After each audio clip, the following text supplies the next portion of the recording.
Hello, एक बार फिर से स्वागत आप सबका मेरी वीडियो में। इस वीडियो में 9th क्लास चैप्टर 4 का 4.2 करेंगे और क्वेश्चन नंबर 1 और 2 करेंगे इस वीडियो में।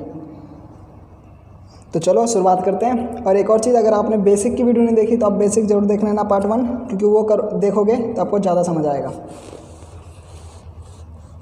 तो यहाँ पे हमारा पहला क्वेश्चन है, तो ये काफ़ी इजी क्वेश्चन है। सब विकल्प सत्य है और क्यों। यहाँ पे हमें एक दो चर वाला रैखिक समीकरण दे रखा है, तो हमसे वो ऑप्शन दे रखा है कि एक अद्वितीय हल है, कि इसका सिर्फ एक हल है, केवल दो हल है, या फिर दो हल है, या फिर अपरिमित रूप से अनेक हल है। तो इसका आंसर ये होगा अनेक हल है। क्यों? क्योंकि मैंने बेसिक में ही बताया था, अब भी बता देता हूँ कि जब भी x और y यानी कि दो चर आ जाते हैं तो इसका अनेक हल होगा। क्यों? क्योंकि मान लो कि यहाँ पर अगर 6 हो तो 6 कितनी कंडीशन में आ सकता है। अगर यहाँ पर 1 और 5 करके भी 6 आ सकता है, यानी x और y 5 हो गया। 2 और 3 करके भी 6 आ सकता है, और 1 और 5 करके भी 6 आ सकता है, और 0 और 6 करके भी 6 आएगा। और अगर प्लस है यहाँ पर, और अगर पहला 6 हो और दूसरा y हमारा 0 तब भी 6 आ सकता है। यानी कि कितने सारे तरीके हैं 6 आने के। तो इसलिए जब भी दो चर वाले रैखिक समीकरण होते हैं, बेसिक में मैंने बताया था कि दो चर वाले रैखिक समीकरण के अनेक हल होते हैं, वो ये रीज़न है। क्योंकि इसमें 6 कई तरह से आ सकता है। आप बता सकते हो कि दो संख्या कैसे कैसे 6 आ सकती है। तो चर और दो चर होंगे, एक y और एक x होगा और एक y होगा। तो समझ गए होगे आप कि क्यों इसके अनेक हल है। तो अगला हम चलते हैं। अगला हमारा क्वेश्चन है, निम्नलिखित समीकरण में से प्रत्येक समीकरण के 4 हल ज्ञात कीजिए। मज़ा आता है इस क्वेश्चन में, सच कहूँ तो मुझे करने में।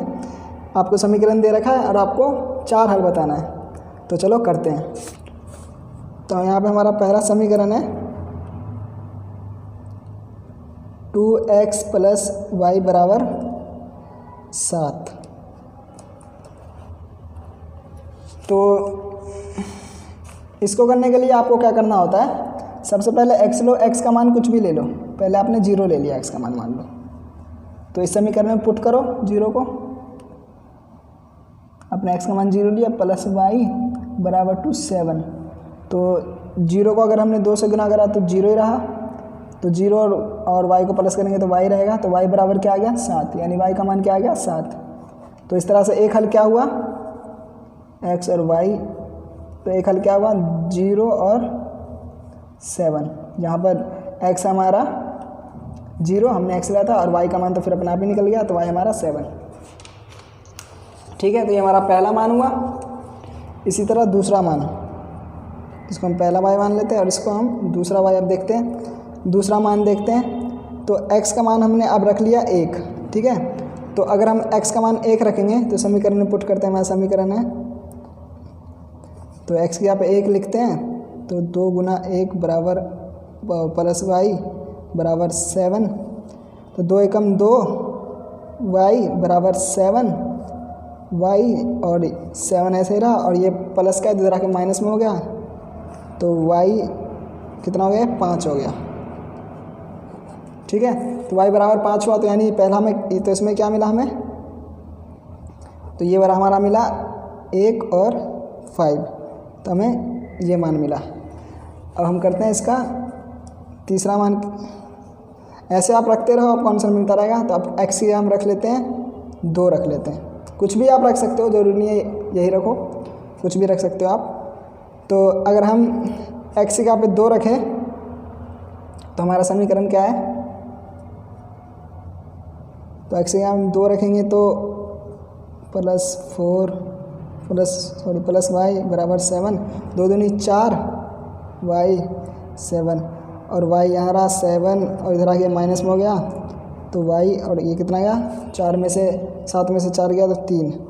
तो यानी ये हल हो गया।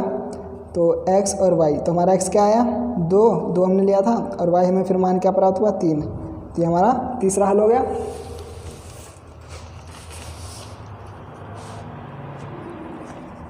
इस तरह हम चौथा हल देखते हैं। अब की बार हम मान रखते हैं, मान लो देखो एक और चीज़, अभी मैं x का मान ले रहा हूँ ना, तो ज़रूरी नहीं है कि आप x का मान रखो, आप y का भी मान रख सकते हो। तो अगर आप y का मान रखोगे तो फिर x का मान आ जाएगा, तो जैसे मर्जी आप कर सकते हो। तो y का ही मान रख के देखेंगे किसी क्वेश्चन पे, 3 है ना हमारे पे, तो अभी तो हम पहले कर रहे हैं, तो अभी भी रख सकते हो, इसमें कोई नहीं, भी y का मान भी रख सकते हो। तो अभी आपकी बात लेते हैं, x को हम ले लेते हैं,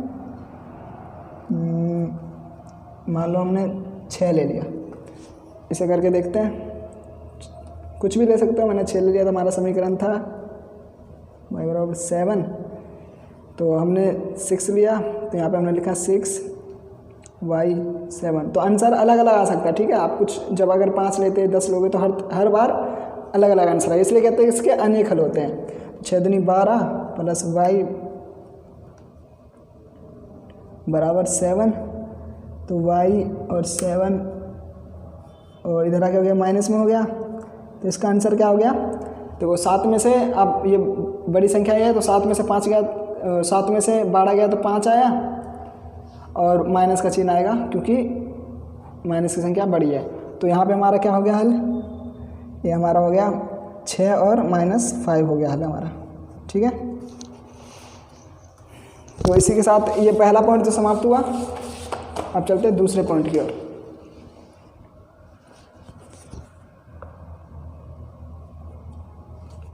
दूसरा पॉइंट दे रहेगा पाई x प्लस वाई बराबर,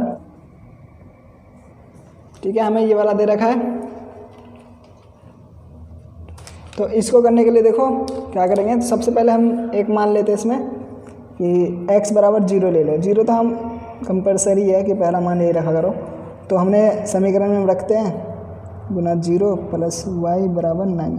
तो जब ये से गुना हुआ तो 0 हुआ, फिर y बराबर ऑटोमेटिकली 9 हो जाएगा, यानी पहला हमारा मान क्या हो गया 0 और 9।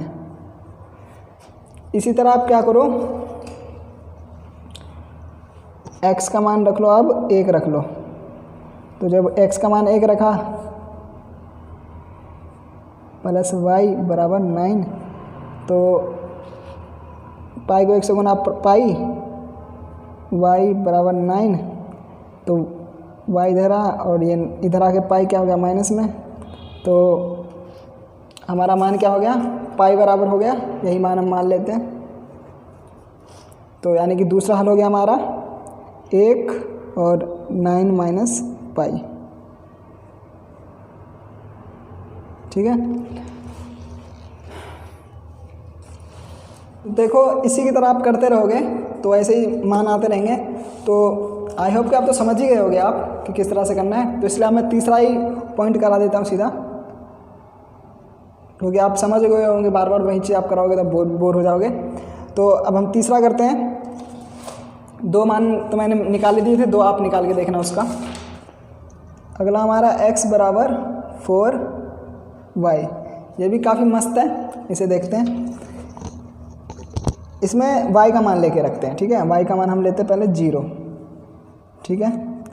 तो x बराबर 4y, y का हमने मान 4 और y का मान हमने 0 लिया था, तो x बराबर क्या आ गया, गुना हुआ इससे तो ये 0 हो गया, यानी x का मान हमारा आ गया 0। तो x और y हमारा इस तरह से होता है बिंदु। तो x हमारा क्या है 0 और y हमारा क्या लिया था हमने 0, तो यानी हमारा पहला मान क्या निकला 0 और 0, ठीक है। तो आप क्योंकि x हमारा पहले लिखा जाता है इसलिए मैंने x पहले लिखा है। इसी के साथ हम लेते हैं y बराबर, मान लो हमने लिया 1, तो x 4y, y 4 और 4y, तो x और 4, y का मान हमने 1 लिया, तो x बराबर क्या आ गया 4 एकम 4। तो यानी कि x और y, x और y, तो हमारा x क्या है 4 और y हमने क्या लिया था 1, तो हमारा आंसर क्या हुआ, हमारा दूसरा हल हो गया 4 और 1। भले यहाँ पर नीचे में आंसर 4 आया हो तो इसका मतलब नहीं कि इधर आएगा, आपको पता ही ना x हमें पहले लिखना होता है, तो इसलिए x पहले लिखा हुआ है। तो इसलिए ज़्यादातर x का मान हम लेते हैं। आप समझ गए कि x का मान हम शुरू में क्यों लेते, ताकि हमें आसानी हो कि पहला हमने x लिया तो x लिख दिया। ऐसे कन्फ्यूजन हो जाते हैं कि अरे मैंने मान तो पहले 1 लिया तो एक इधर तो नहीं आएगा, तो एक इधर नहीं आता, वो y है तो y हमेशा इधर ही रहेगा। अब फिर से लेते हैं y बराबर, मान लो अब की बार लिया हमने, चलो अब की बार x लेते हैं, x का मान ले लिया हमने। अब की बार हम x का मान ले लो, मान लो 2 ले लिया, ठीक है। तो समीकरण हमारा है 4y, तो 2 लिया 4y, तो 2 और ये y क्या, ये 4 इधर नीचे आ गया बटे में, तो 2, तो यानी y का मान क्या आ गया, एक का 2 के भाड़े में कट गया, तो y का मान क्या आ गया ये, तो इस हिसाब से क्या हुआ 2 और 1/2 हो गया हमारा आंसर। और फिर एक और हमें 4 मान निकालने हैं, तो एक और मान निकाल लेते हैं। अब की जगह फिर से लेते हैं y बराबर ले लेते हैं हम, y बराबर मान लो 2 ले लेते हैं, 2 हमने लिया नहीं है ना, हाँ नहीं लिया, तो y बराबर हमने 2 ले लिया, तो x 4 और y बराबर हमने 2 लिया, तो x बराबर क्या हो गया 8। तो इस हिसाब से क्या है हमारा 8 और 2 हो गया हमारा एक हल, क्योंकि x हमारा पहले लिखते हैं, तो 8 और 2, तो इसी तरह 4 हल हो गए। तो इसी के साथ ये वाला क्वेश्चन समाप्त होता है, और आपसे मिलेंगे अगली वीडियो में अगले क्वेश्चन के साथ। अगर आपको कोई क्वेश्चन और कोई चैप्टर खोजने में दिक्कत होती है तो आप प्ले लिस्ट में जाकर देख सकते हो। तो तब तक आप पढ़ते रहो और बढ़ते रहो।